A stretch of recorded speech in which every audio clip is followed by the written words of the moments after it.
Um, Sorry I haven't updated you guys for a few days. It's been a hit or miss for me.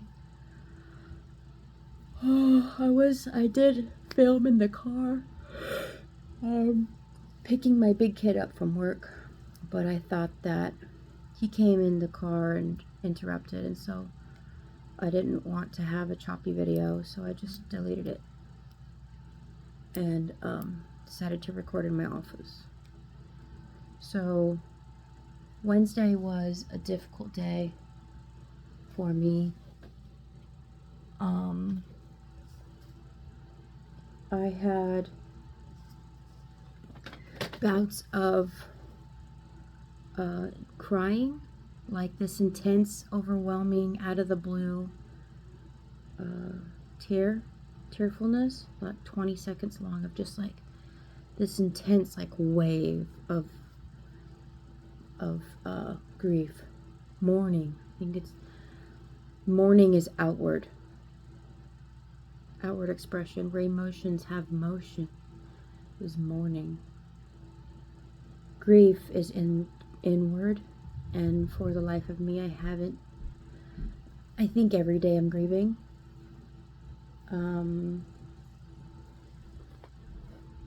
We're still working on the final touches for the memorial, but on Thursday, I made a decision that's made my life a little easier. Mentally easier. So I decided I'm getting another tattoo. I haven't told my family this, or my husband. He probably will be like,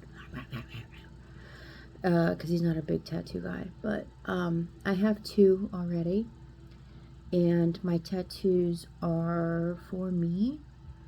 They're not visible. They're not meant to be visible. If I wear a swimsuit, you can probably see one of them, a portion of it. But they're for me. They're not, I don't put tattoos in places that I can't see them, and I don't feel like it's for anybody else. But this is one that I feel like will really help, because just thinking about it and knowing this is exactly how I feel is helping me already. And I haven't even done it yet. And it's going to sound really stupid, but on Thursday I was looking on Pinterest of grieving tattoos, and I don't want to do birds, and I just want something real simple, real easy, real simple, real small. And thinking about this it's essentially helped me to shore up the edges of my emotions. Because this is exactly how I feel. Because my mom's going to be missing a lot of really awesome stuff.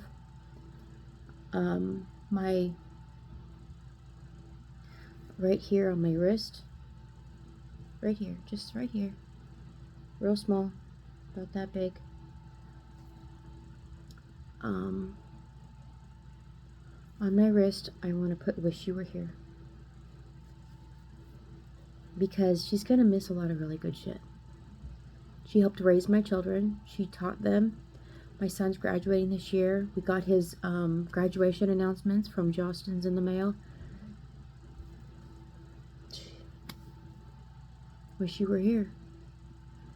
Mother's Day, saw stuff for Mother's Day, and the Arboretum's doing things for Mother's Day. Wish you were here.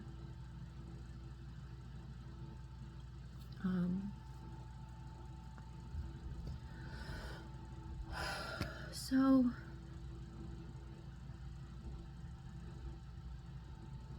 this is going to be something that's going to really find a way to make it workable for me. I gave my dad his Valentine's present, saw him on Friday, saw him tonight too, actually. and showed him the heart thing and how you can hold it. I don't know if it impacted him that way that it does me. Of course, he needs to feel it, and when he feels it in a certain way, he'll be like, oh my God, really? Plus his heart is metal and it's really cold. So, warming it up with his hand will help out with that.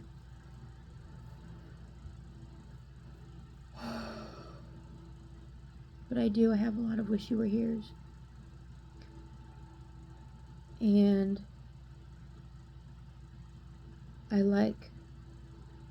it makes my heart happy having a tattoo of wish you were here on my wrist. It can't be that, it's not gonna be that much money. So I did a tattoo that's on my torso and it was like $60. So this one's gotta be, I would expect 60 or less. So, I just keep thinking about wish you were here. And for some reason, that statement is so calming to me. Because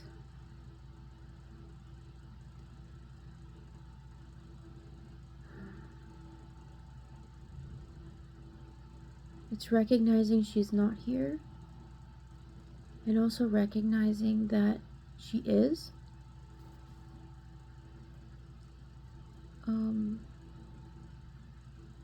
So yeah. I'm going to put a tattoo on my wrist, and when I do it, I'm going to show you. Something real simple. I'm not looking for, like, cursive. I was actually just thinking of doing, like, a little type script. Just real simple. Small, easy, simple. But it mends my heart. And it's mending my heart just by thinking about it.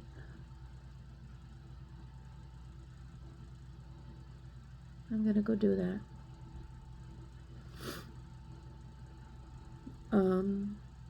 I hope you guys are doing well. I haven't had a lot of episodes of overwhelming emotion. That Wednesday I had a couple moments of just this intense, like 20 seconds, like almost like a panic attack, but it was morning. And it came on like this ocean wave, and as fast as it came on, it was gone. But I was like, whoa, because it was like, and then it just like lifted. And when that happens, I don't fight it. I don't fight it. I try to, I had to cool myself down. I had to turn my fan on, get my body cooled down, take a sip of my drink, and then write it, and then it was gone.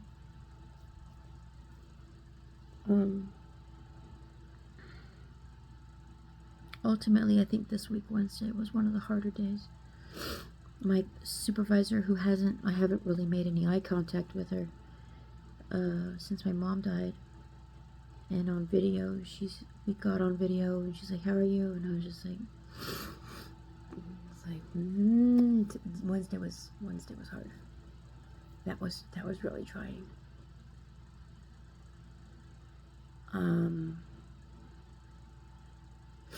But I appreciate you guys, sitting with me in this. And I don't know how much more I've got for content. I'm not a content creator. I'm a regular person who decided to stick my grieving on YouTube, partly for vlogging reasons, but other reasons is to help somebody else, because death and grieving is a really shitty process. And knowing that even if we're having a difficult day, ride the wave. Don't fight it. Really don't fight it. If you need to feel something, just do it. Just let it happen. Because it won't last forever. And I'm not gonna get in the way of this grieving lasting any fucking longer than it needs to. So, talk to my kids about my mom's death. Still check in with them a lot. They're back and forth with themselves too. So it's, we're 6 weeks in, and at this point it's just a journey. So yeah, I have lots of stuff that I need to do, a lot of stuff I don't want to do, and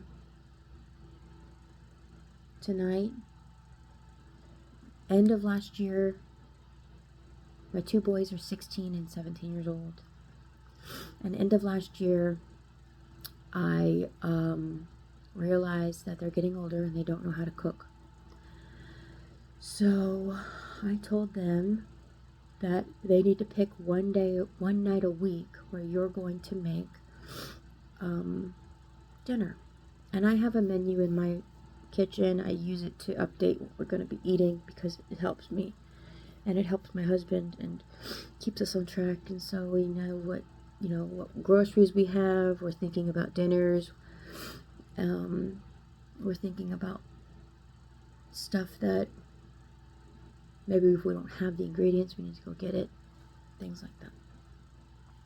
So, said pick one day, which then takes me off for 2 days a week, right? Well, Friday is always pizza movie night, and so there's 3 days, and then at least 1 day's leftovers.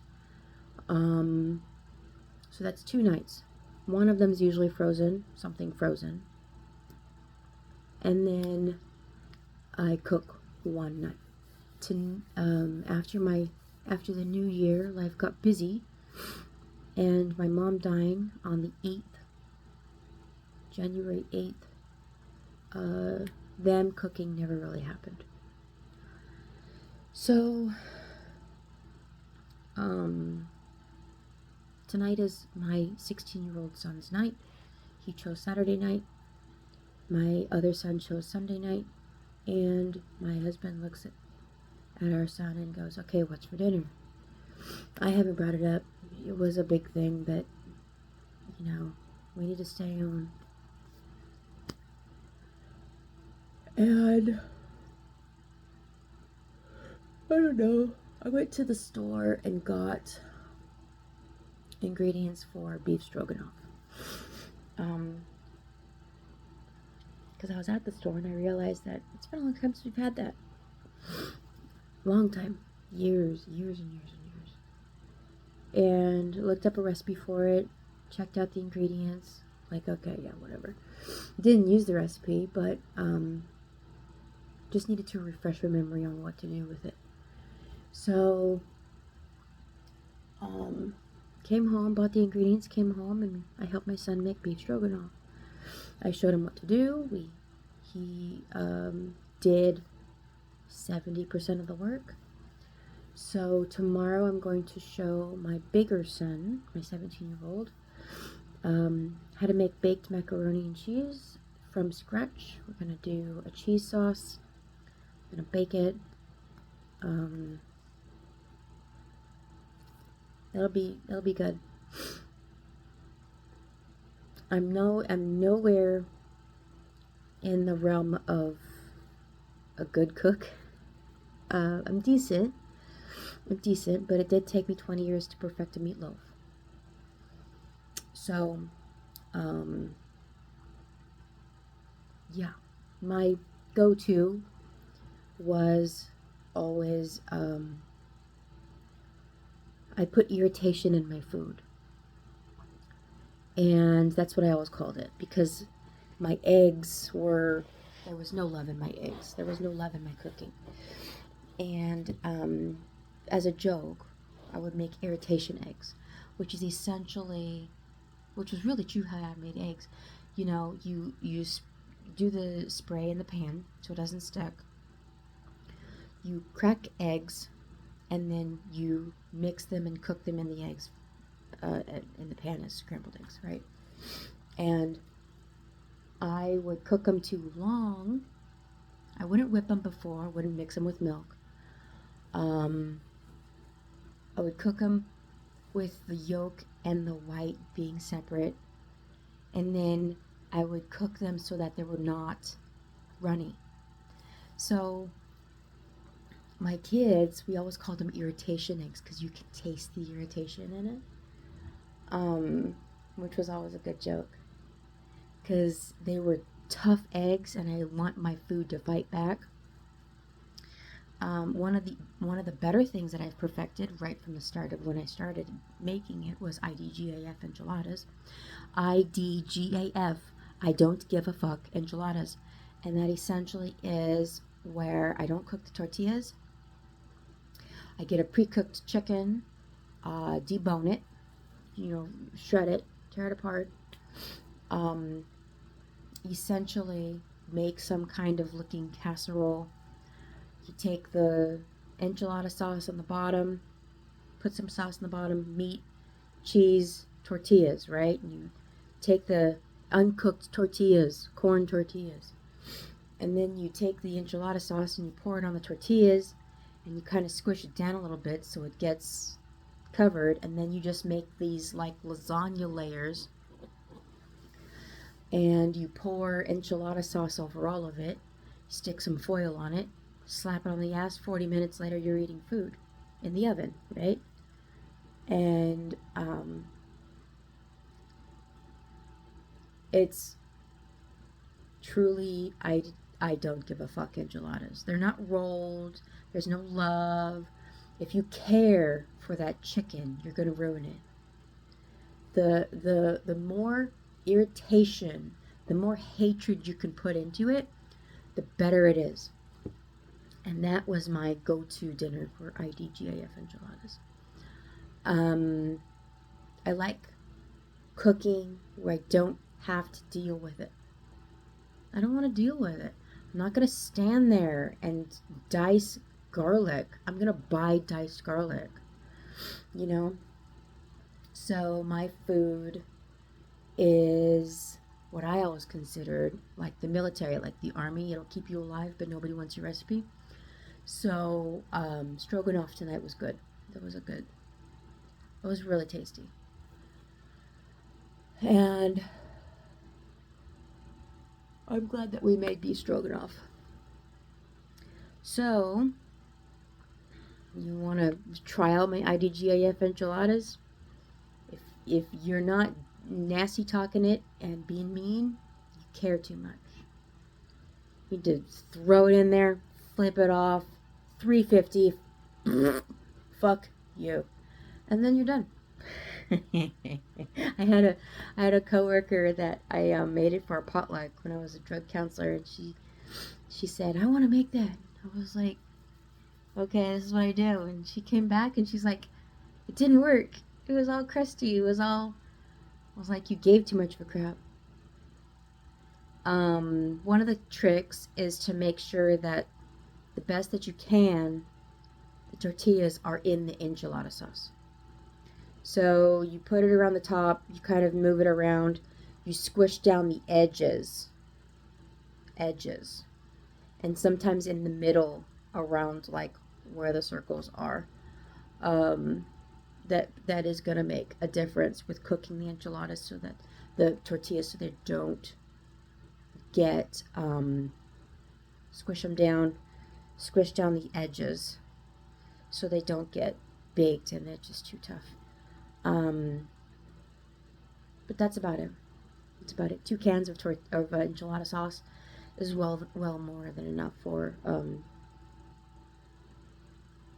it's not a 9x13, it's a bigger one. It's the bigger lasagna pan. What is that? I don't know. A 12x18 or something? So you'll use about 1.5 cans, but if you feel like you're being extra generous, you could just use a little bit more on the tops of the tortillas. Whatever. Tell it to fuck off and fuck you, and then you got dinner. I'm gonna go because it's almost 10:30. So have a great night. Happy Valentine's Day. It is late, but I love Valentine's Day, and I'll talk to you guys later.